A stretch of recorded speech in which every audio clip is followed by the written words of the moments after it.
Muy bien, seguimos en Pulso Informativo. Vamos a conversar ahora con César Figueredo Muñoz. Él es secretario general nacional de Perú Primeros y candidato a senador con el número 1. Es abogado, es gestor, ha sido director ejecutivo de COFOPRI, nada menos.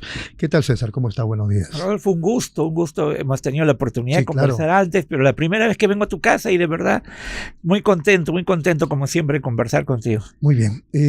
Algunos decían que habíamos caído hondo con Dina Boluarte porque no sabíamos lo que iba a ocurrir con el caso de Gerí. Sí, recuerdo que dijiste eso. Claro. Y ahora tenemos a José María Balcázar.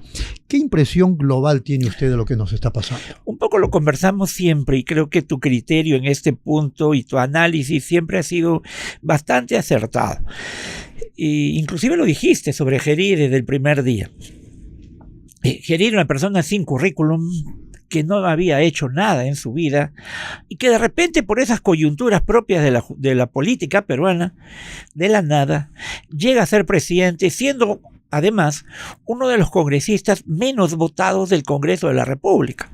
Recordemos... Tanto así que no llegó al Congreso. Que no llegó al Congreso. Él entra como parte de la conspiración que se genera después de las elecciones para dejar fuera a Martín Vizcarra. Es decir, él era un hijo de la conspiración de los partidos de la mafia para ponerlo ahí en lugar de Martín. Era un accesitario. Era un accesitario, pero digamos, a Martín lo inhabilitan después de haber sido elegido. Sí, claro. Con el único que sacó la mayor votación. La mayor votación de toda esa elección. Entonces, este entra así. Y como bien lo decías en algún momento, yo te escuché, no tenía ningún tipo de currículum, no había hecho nada en su vida, ¿no?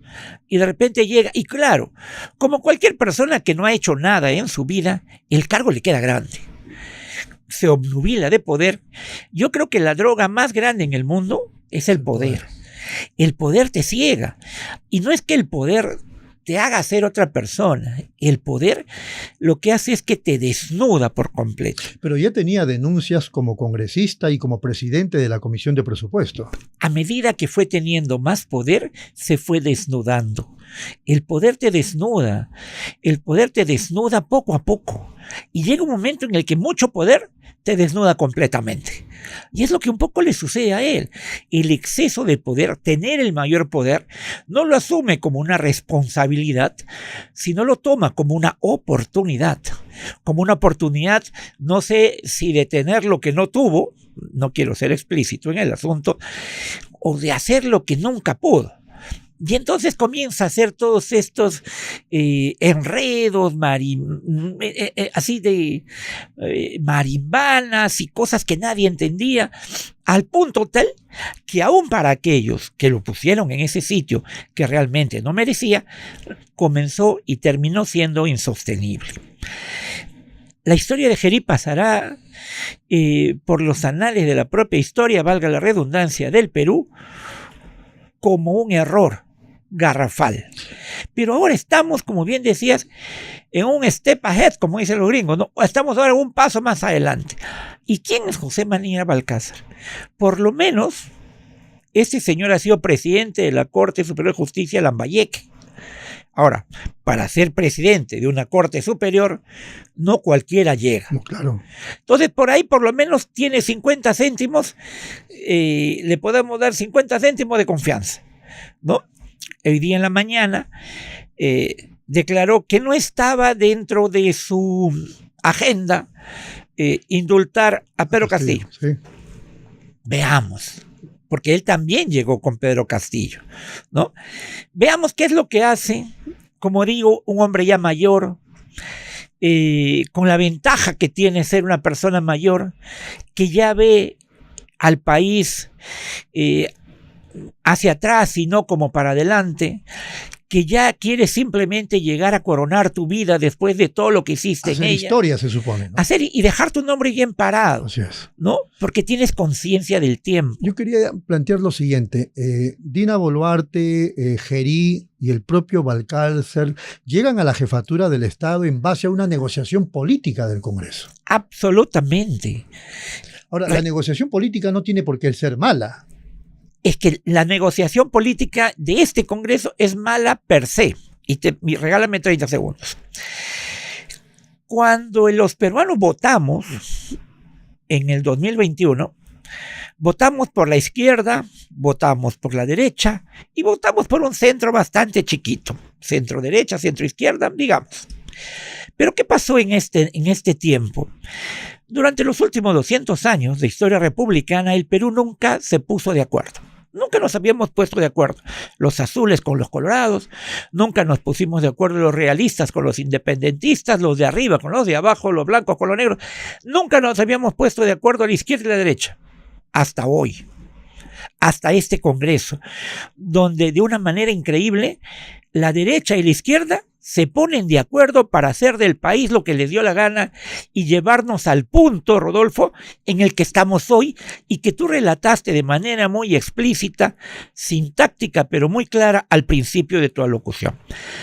Hemos llegado al punto en el que nos han puesto 3 presidentes, ellos, no el pueblo, ellos.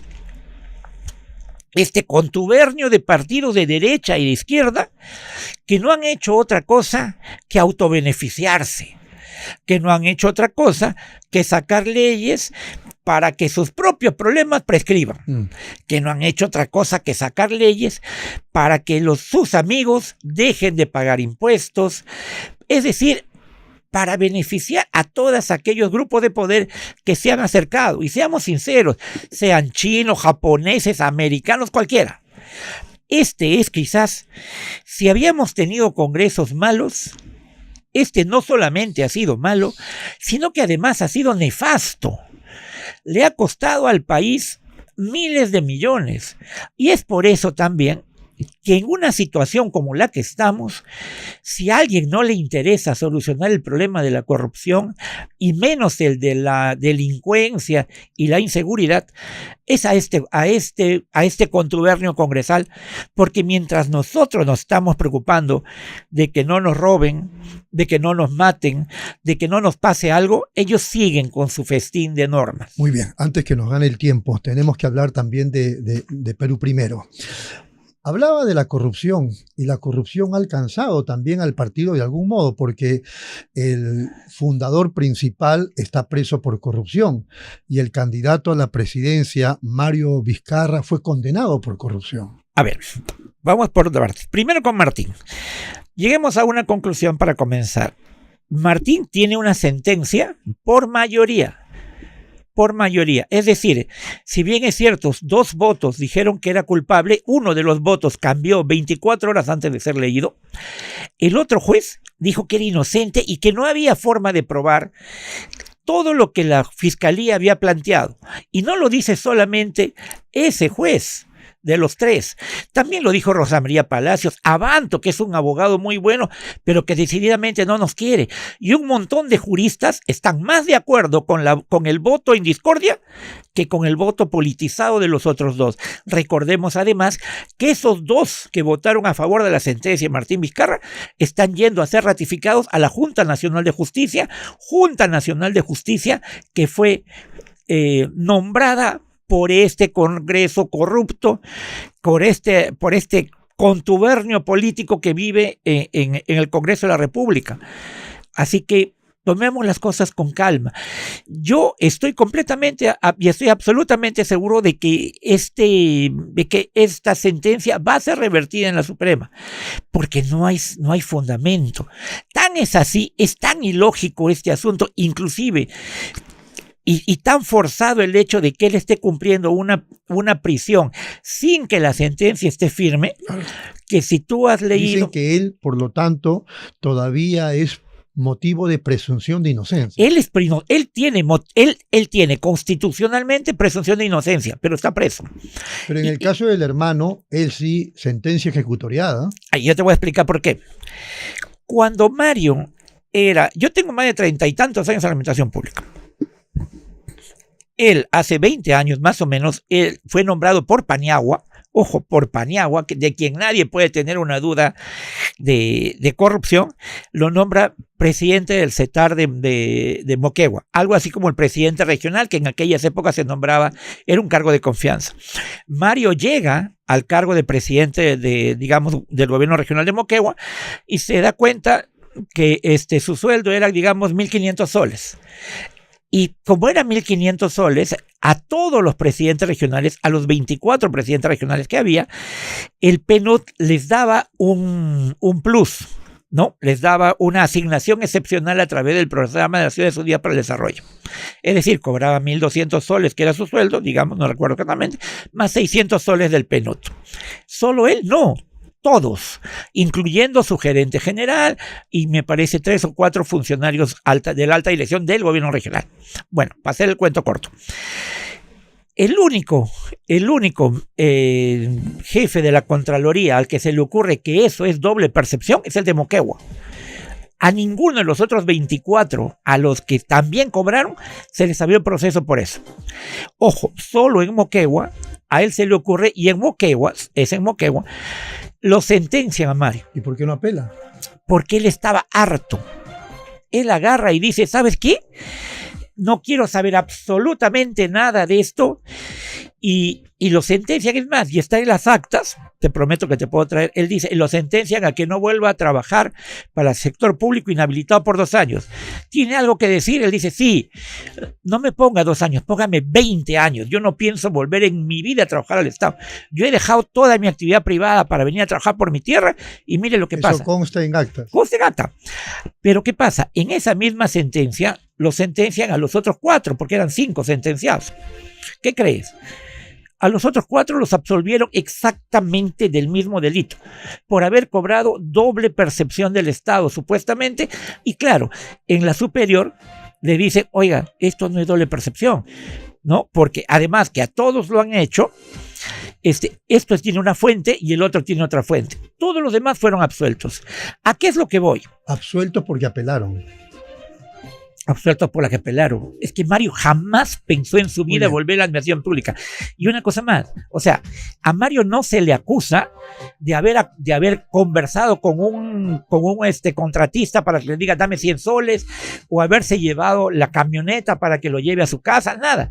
Solo el único caso que tiene en el gobierno regional de Moquegua es haber cobrado esa remuneración adicional, o digamos esa percepción del PNUD. Correcto. César, tenemos que terminar, pero quería comprometerte para que vengas la próxima semana y ya hablar del tema de la campaña.